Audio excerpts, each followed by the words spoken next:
welcome to The Explainer. Today we are diving deep into a classic, David Schwartz's The Magic of Thinking Big. We're going to break down one simple but seriously profound idea. The size of your success?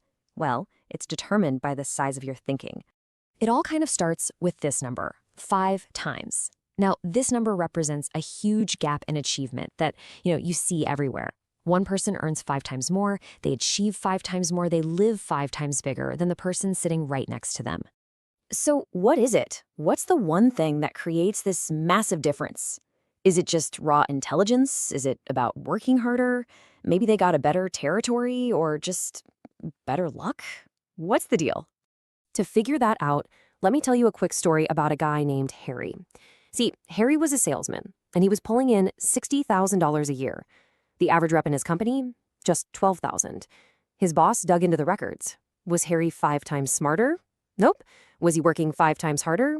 Actually, no. He took more time off. The only real measurable difference was that Harry thought 5 times bigger. That was it. And that right there is the diagnosis for why most of us don't achieve what we're really capable of. We're all products of the thinking that's around us. And, as Schwartz points out, a whole lot of that thinking is small. It's negative, and it feels like it's designed to pull us down. I mean, we hear this stuff all the time, right? This idea that there's just no more room at the top, that all the good leadership spots are taken. So the thinking goes, you should probably just be content to be one of the little guys. And then there's this one, that ambition is somehow corrupting. That to succeed, you gotta sell your soul, you have to sacrifice your family, your values. But, as Schwartz says, the truth is that every single step forward actually pays you a dividend. And maybe the most dangerous one of all is this idea of fatalism. This is the kind of thinking that just tells you to give up. Forget about the nicer house, the better life. Your destiny is totally out of your hands, so you might as well just lie down and wait. It is a perfect recipe for mediocrity. So, okay, if that's the disease, what's the cure? Well, it starts with this really powerful metaphor. Your belief system, it acts like a thermostat. It literally regulates everything you accomplish. Where you set that thermostat, that determines just how high you can go. Let's get really clear on the definition of belief here. This is not some passive wishing. No, it's an active, I'm positive I can attitude. This is the engine that creates the power, the skill, and the energy you need. See, when you truly, genuinely believe you can do it, your mind immediately gets to work figuring out how. And here's where the rubber meets the road. Wishful thinking is totally passive. You can't just wish a mountain away, right? But true belief, that generates the how-to. It is the force that actually lets you start moving that mountain one piece at a time. So picture this. Inside your mind, there's a thought factory, and it's run by 2 foremen, Mr. Triumph and Mr. Defeat. Give them just the slightest signal and they get right to work. Tell yourself, you know what, today's a fine day, and boom, Mr. Triumph starts manufacturing all the reasons to prove it. But tell yourself, it's no use, and Mr. Defeat will show you exactly why you're doomed to fail. The only smart thing to do here, fire Mr. Defeat. You just don't need him. But, of course, there's a complication, a major obstacle that we all face. Schwartz has a great name for it, Excusitis, the failure disease.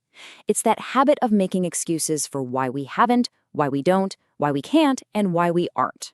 And you'll recognize these immediately. Excusitis, it comes in 4 common strains. You've got health excusitis, intelligence excusitis, age excusitis, and luck excusitis. Every single failure has this disease in an advanced form. And most average people, well, they have at least a mild case. The cure for all forms of this disease is a total shift in mindset. There's this great saying that goes, the right attitude and 1 arm will beat the wrong attitude and 2 arms every time. And that holds true in, well, every part of life. Your circumstances are never the real barrier. Your attitude about them is. Okay, so now for the action plan. Let's build a practical toolkit and go from just understanding the problem to actively rewiring your brain to think bigger. Look, to think confidently, you have to act confidently. Here are 5 simple physical things you can do every single day. Sit in the front, because there is nothing inconspicuous about success. Make eye contact. It communicates honesty. Try walking 25% faster. It tells the world you've got somewhere important to be. Speak up in every meeting to break that cycle of silence. And smile big, because you literally can't feel defeated while you're showing off a huge, genuine smile. Your words create your reality. It's true. We think in pictures, not words. So when you say problem, you create this mental image of a wall. But when you say challenge, you create an image of a fun climb. Big thinkers, they specialize in creating these positive, forward-looking mental pictures for themselves and for everyone around them. So what's the final outcome of all this? The prognosis is pretty simple. It's a life lived on a bigger scale. By changing the size of your thinking, you change the size of your happiness, your income, your overall satisfaction, the whole shebang. Ultimately, the core idea is this. Your background, your education, your physical appearance, none of that stuff matters nearly as much as the scale of your thoughts. And it really all comes down to this.